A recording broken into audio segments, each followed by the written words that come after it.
Okay, so I'm going to do a random message. Hello, Mystic Alchemy. Thank you for being here.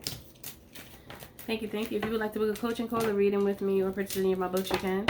You can check the description box below, or you can go to the store that's listed up below the video. And you can also visit www.milkhoneyrose.org to do so. Okay. I hope you're having an amazing day. I hope you're feeling wonderful. I hope your intuition is popping. Popping. Okay. Popping out here like popcorn. What do you want them to know, Spirit? What we talking about? What we chatting about? What we chatting about? What we chatting about? What we chatting about? The Ace of Wands almost came out. Okay, many of you are just ready for a change. Okay, many of you are ready for a change. You're like, when is the change coming? Because that's what I'm ready for. I like my coffee black. Okay, real random, but I just stirred my coffee and I felt like I needed to say that. Okay, sometimes I'll put something in there if I feel like it, but I usually drink coffee black. All right. Sometimes I put a drop of vanilla if I'm feeling like that kind of sweet. Sometimes I put ground cloves in there. Sometimes. Maybe a little cinnamon. Maybe a little cinnamon. Let me see.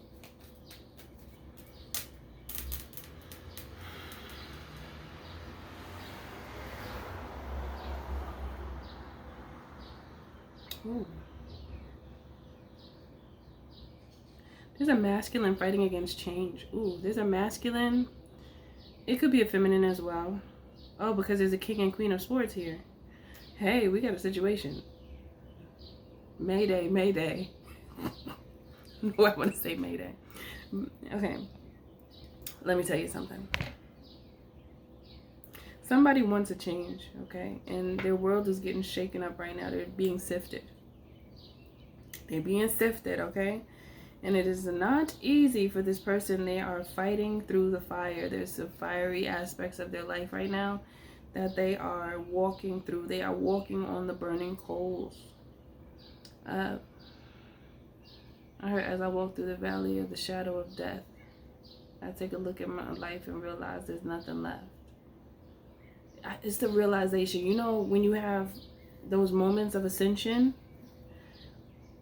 life look different. Every time you go through an ascension, life look totally different. You're like, wait, where am I? Is this real? Is this even real?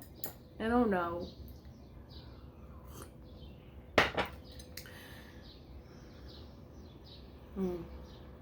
It's that pulling, like, in between worlds of the flesh and the spirit. It's that right there. It's that thing that we go through when we want to just go back to what we know, but we know that we shouldn't go. Those moments are hard because you find comfort in toxicity. I was just talking about that in the last message. It's easy to find comfort in toxicity, and it's not even comfortable, which is crazy. But our environment makes our perception so distorted that we don't even know left from right sometimes. Like, I don't even know where I'm going. Now what? Right? And this is what I'm feeling like someone is going through. Could be you or it could be your person. But you know, they're doing such a good job with trying to give themselves grace and like trying to talk themselves like down instead of being so intense and harsh on themselves. This person really wants love, okay? Love completes what they need in their life, even though part of them wants to revert back to what they're used to because it's comfortable. I know what to do with this because I've done it for so long that I remember talking to someone, this guy I used to talk to, and he was in this space right here where It's like he had a desire for love, but his whole life was a facade because that's what he chose. And he told me the truth, but the person that he was living with didn't even know the truth about him. He hid it from that person because he wasn't even meant to be with that person. He was with the person because of the image. This young woman that he was with was younger. He wanted the image of a younger woman, but he wasn't really in love with her.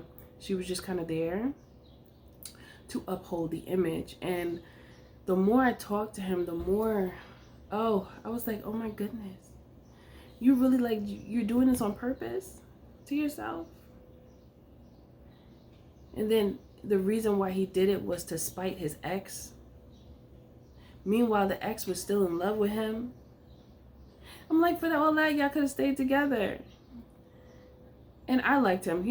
I liked him. I don't like him no more. Because I can't with certain things.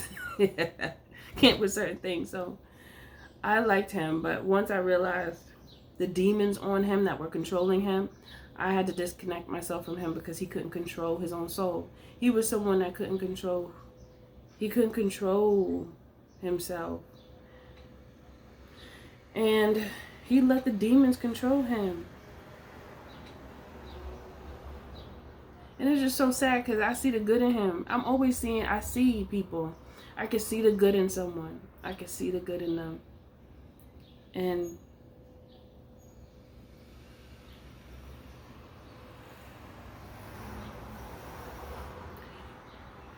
people need to realize you can't try to manipulate a manipulator. And now, I could be manipulative if I wanted to, but I'm not because that's not who I am. And I'm not going to use my gift in that way. Right? But I noticed he was trying to do it to me. And then I felt disrespected. I felt like, wait, what you doing? Wait, hold on now. Wait a minute. Because I'm sweet. I'm sweet. And I want to be sweet. So don't try to get me to be sour and salty. Don't do that to me. Because then I'm not going to like you. And then once I realized that that's what he was trying to do, because he thought one thing, you know, sometimes people see one layer of someone and think that that's all they are, and they take kindness for weakness. They take the sweetness, and then they want to pervert it, or they want to, what's the word? They want to pervert it, or they want to exploit it in some way. Like, oh, you're pure, let me dirty you up. Like, that kind of thing. It's very strange, but some people that are stuck in that toxic auric field that festers with all types of foreign matter, I wanted to say. It's just foreign things sneak up onto people's spines and crawl into their hearts and just sit there, you know, and just continue to deteriorate a person from the inside out. And that person was fighting with themselves, you know.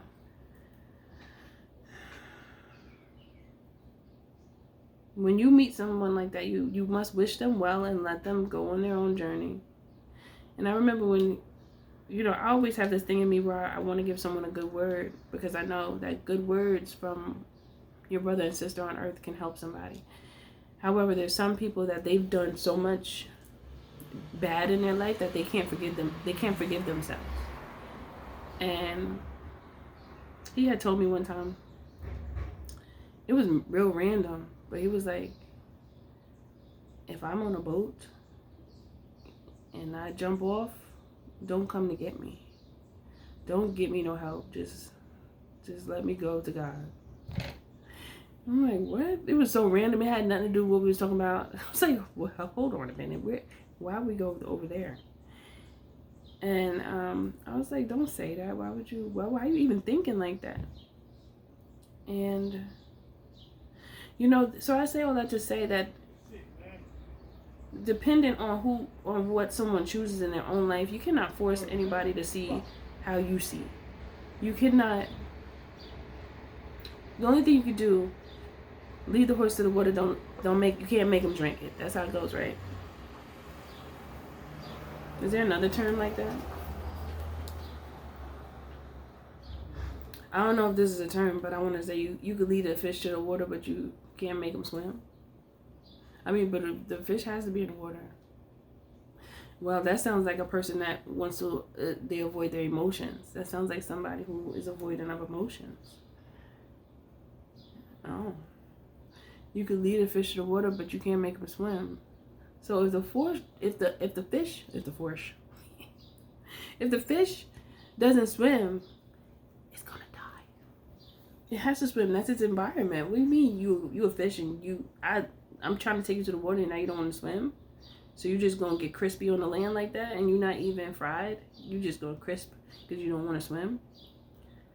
So that's like someone really trying not to feel. They don't want to feel their emotions. They'd rather just act like they don't feel nothing and go on life and party and be like, yeah, so fun.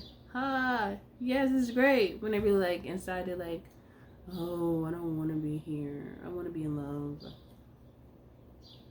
I don't want to be here. I don't like this, but I'm just trying to act like I do right now. So some of you could be in that energy where you're continuing to do something that you really don't want to do, but you're doing it anyway. Or this could be your person or you know, someone around you.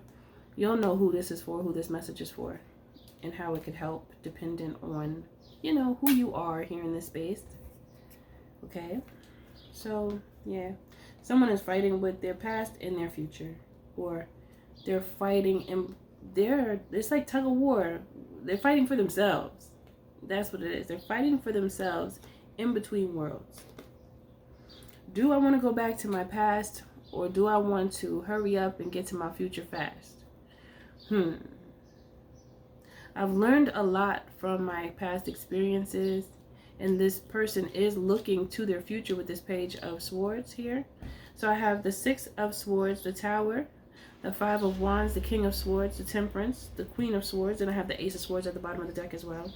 I have the Three of Cups, the Page of Swords, the Empress, and Justice.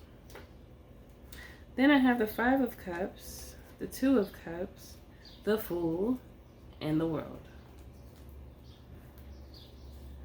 Share my world, don't you leave, promise I'll be. So it's like this person would much rather live their life with an emperor or an empress, their king or their queen, but they're afraid. They're afraid of what people will say. They're afraid of how people will react. Why do we care so much about what other people think in life? What is that? Where does that come from? It must come from that people pleasing or worrying about being judged. But when you think about it, the people that judge you the most, they don't do anything for you. They don't do nothing good at all. So it's like, what's the point of giving them so much power over your life? They don't really care about you. When I start thinking like that, there's a lot that I don't care about anymore, that I don't worry about. Because we often worry about things that there's no need to worry about them. It's like the older you get and the more experiences you have, the more wise you become and the more in tune with spirit you become. And there's just certain aspects of life that you're not going to let get you. You're like, I'm not going to let that affect me. I'm not going to let that affect me, because why would I do that? Then you start to realize how easy it is for you to make the mistake of pushing your own needs aside to benefit people that don't even care about you. Is crazy. Did you hear that whole sentence? It's crazy. No. That's a get the hell away from me moment. Alright, get the hell away from me. No. Walking away from the illusion and recognizing that heartbreak is not worth it, because the abundance is within your own choices and your own decision for your own life and what you want. You go your own way. This is so sad how many people are stuck here. It's so sad. Just think about it. Think about if you were ever stuck here, or if you're stuck here now. It makes you sad. And wow, it was crazy. The decision is to choose you. Look at how it came out. The Two of Swords, the Nine of Cups. So it's like, choose you. Choose your happiness. Give yourself what you want. You hear that? Give yourself what you want. You have control. You give yourself what you want. Oh my gosh, it's all right here for you. But you just have to say, yeah, I'm choosing me. It's so crazy, you know? So if this is someone that feels like this about you,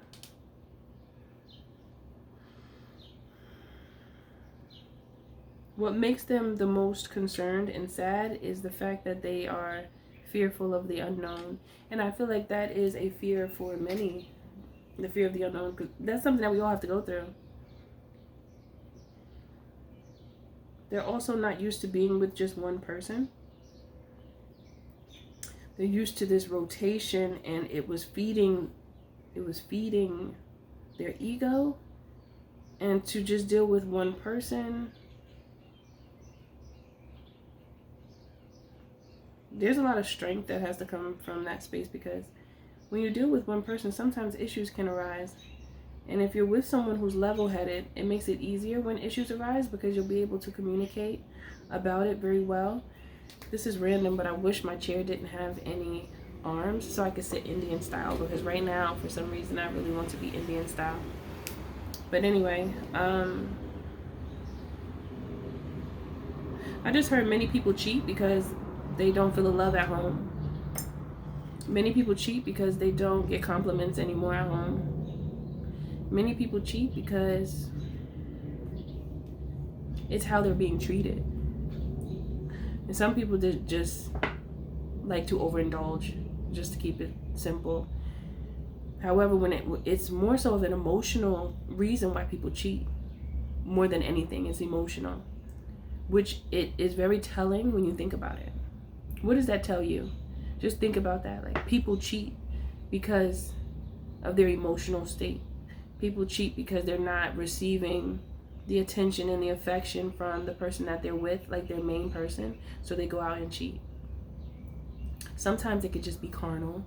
Sometimes it could just be, I like what I see and I would like to see, like with other parts of my body. Yeah. But most of the time, from what I'm seeing right here, it's an emotional, I just heard emotional deprivation. They're deprived emotionally. The person that they're with is depriving them of emotional comforts, emotional comforts. There's something else I want to say. Stability, emotional stability. So if one is with an emotionally unstable person, or an emotionally mute, I've never said that before. Someone who's just, they're not activated within their emotional intelligence.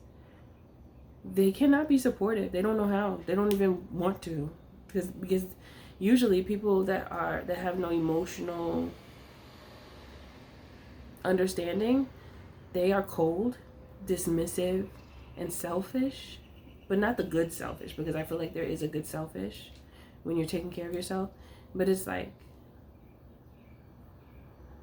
an in-your-face disrespectful selfishness.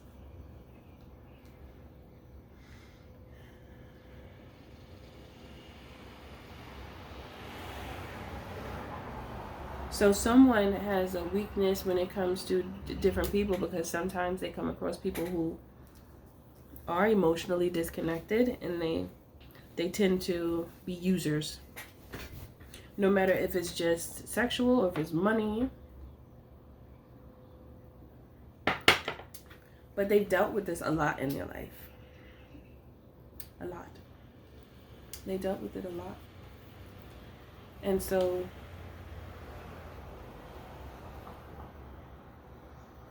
it makes them afraid to give their all to one person, because they feel like they may be left to heal alone again.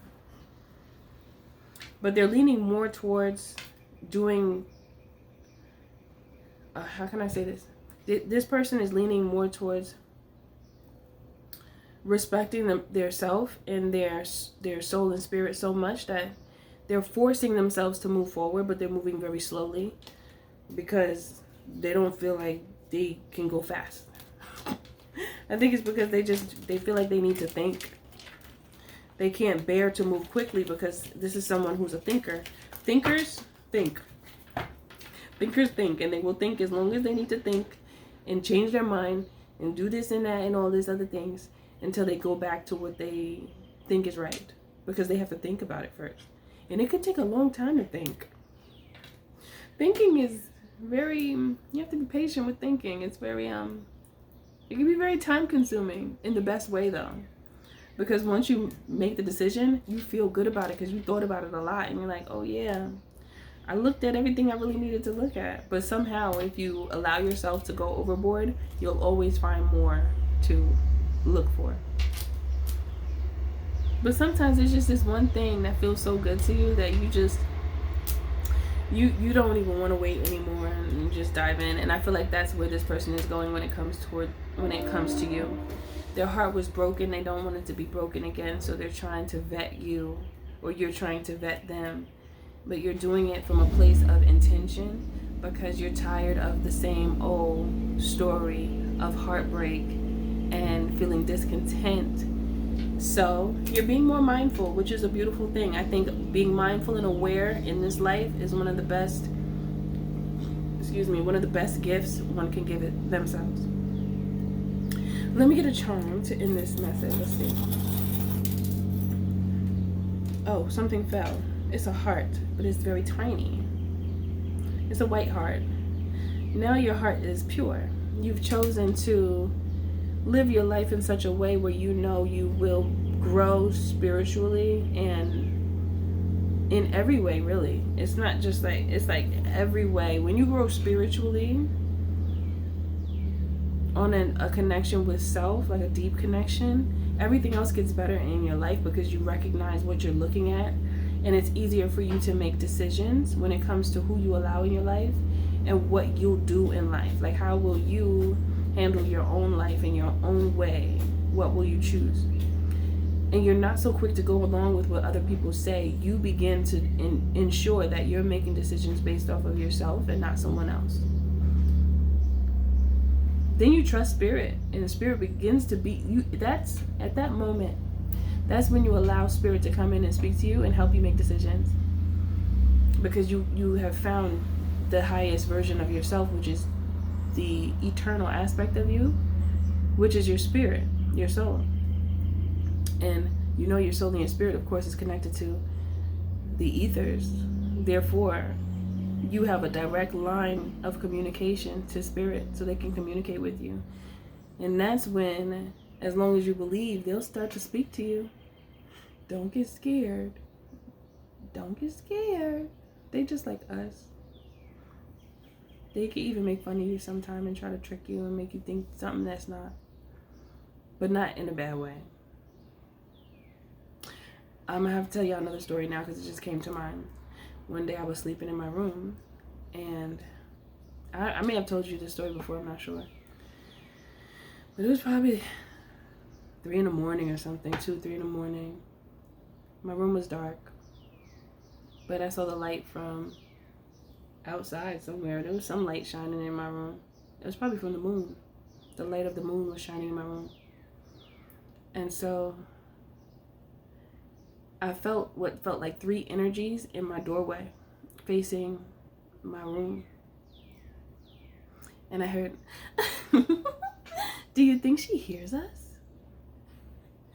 And then right by my table, I heard a male voice. And he said, yeah, watch this. He said, yeah, watch this. And he said, wake up.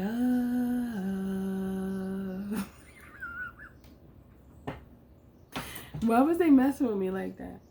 Now, at first, like, how can I say it? At first sound, I guess I could say it like that, because when I first heard what I was hearing, I didn't see anything. I just heard them. And my eyes were open because I was looking at my room, but I was still in between worlds. And my first reaction was, their spirits messing with me, and I told them to get out. That's my favorite word. I be saying get out. I be telling them to shut up. I'll be rude to them, but I felt bad because after the experience, and I woke up mad too. When I woke up, I was like, messing with me in my damn sleep. I went to the bathroom, and I came back out, and I was like, wait. I checked the energy. I checked their energy, and I was like, they was being sweet. They was just messing with me, but they wasn't being mean. They weren't trying to be scary. And I said, oh, I'm sorry. I said, I'm sorry. I don't know how many times I be telling them sorry, because come on, I'm in the physical now. Y'all coming over here messing with me, and sometimes I'm on guard first before, in the spirit realm, I'm on guard first before I be like, oh yeah, come talk to me. Nah, who are you? Like, you know, because you ain't going to be coming over here and trying to mess me up over here, right? So that's how I felt, and I said sorry. So I was like, I'm sorry. I was being so mean to y'all. I didn't know. I was asleep. Y'all caught me off guard. I'm sorry. They probably was like, ooh, she's spicy. I do have this spicy side of me, but I felt bad because I was mean to them, and they was just being sweet.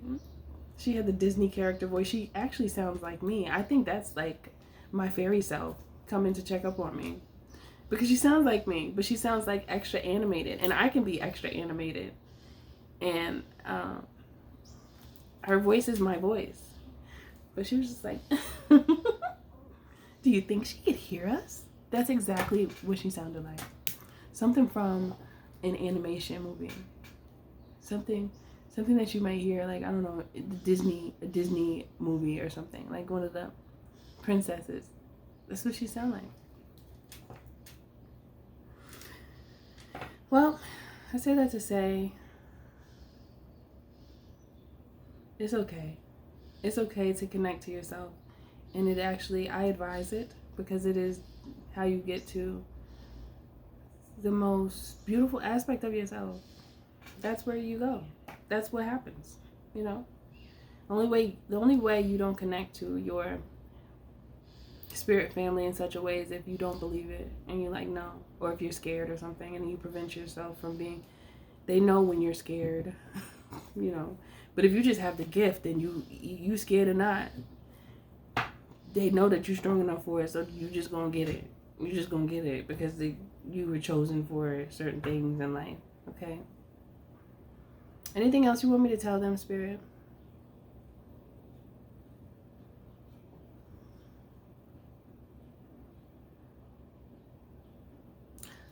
Sometimes it's hard for people to choose love because they're afraid of heartbreak. They're afraid to love because they love so hard. And they've been hurt so many times that they don't want to be hurt again. It's like, oh my gosh, I went through so much heartbreak. Please don't break my heart. It's like somebody pleading, like, please don't break my heart because it's making me just want to be outside. It's making me just want to sling and swing because it feels safer because I don't have to put my emotions in it. I could just dip and trip. Not dip and trip. Not dip and trip. What is it? Dip and go? Okay. Dip and go or slide and go, depending on who you are, right? It's easy to dip and go and slide and go. Let me slide,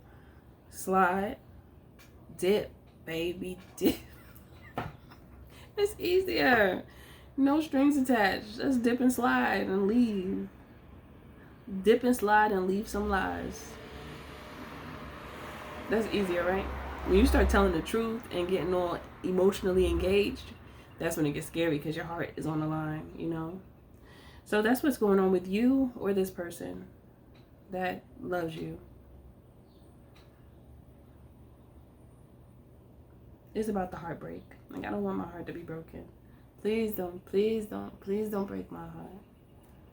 Please don't break my heart. And then they end up finding healing in toxicity because they don't have to care. It's interesting how people can love, but they choose not to so that they don't get their heart broken. Fearful of heartbreak, so I might as well just go be a gigolo or go be promiscuous because I know what it is and I don't have to put my heart in it. I could just satisfy my flesh and forget about my spirit and my soul. Because once I start talking about the spirit, the soul, and the heart, it gets too real. And many people don't want to look at what's real. They want to look at what is easy. Many people are choosing not to go through the challenge of the true destined way of life, which is to learn and to resist temptation. We're always going to be tempted. It doesn't mean that we have to move forward with the temptations, but the temptations are meant to stop your soul's growth. It's like an obstacle set before you to where you're either going to pay the toll on the bridge or you're going to take a detour and go a different way. When you pay that toll, you see, it's like you pay the cost of losing yourself and losing track of your destiny, because you end up being focused on what is not really worth focusing on, because it doesn't lead to anything good anyway.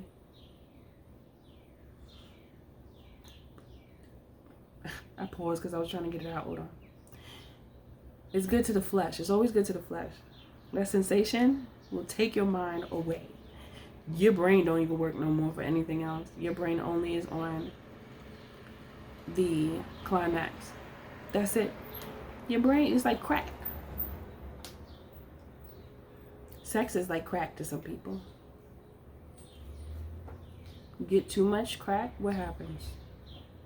You become addicted. Me listening to myself say that again sounds crazy, but I mean, and that's like any drug. That's why people can be sex addicts. Like a drug. The feeling. It's all about the feeling, chasing the feeling. Chasing the feeling makes you feel alive, and feeling the feeling makes you feel like you accomplished, the ultimate accomplishment when it comes to that. But that's a feeling that's a low vibrational feeling, but the highest vibrational feelings, which are authenticity and love, are ignored because the fleshly feelings are taking over the emotional, which are the true feelings. Your emotions, those are true. So it's really about a choice, right? But so many people choose what's easy. It's so easy to be promiscuous nowadays. It's so easy. You can get on the app and be swinging and slinging everywhere. Every hour on a dime. You can do that nowadays because everything is easily accessible now. You could order people. You could order food. You could order a refrigerator. You could order anything you want. A couch. They even come in and set it up for you. Everything's right there. Everything. But it depends on, even though it's there, don't mean you have to choose it. So we have to be more disciplined with our choices now, because everything is so available, you know. And I think that's what makes it so hard. It's what makes it so difficult for us, because you don't have anybody to tell you what to do as an adult.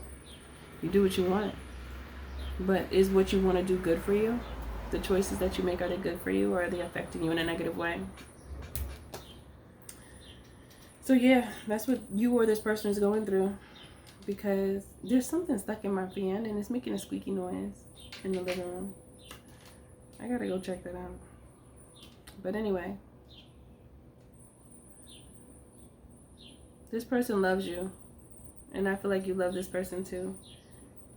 It's just about learning, going through the learning experience and choosing what is best and not what just feels good. Even though what's best could feel good as well, depends on how you look at it. Life, right? That's it for this message. Thank you for being here. Everything you do, do it with love. If you would like to book a coaching call or a reading with me, you can. Or if you would like to purchase any of my books, you could check the little store at the bottom of this video. I feel like I needed to burp, but it didn't come out. Or you can go to www.milkhoneyRose.org, and I'll see you in the next message.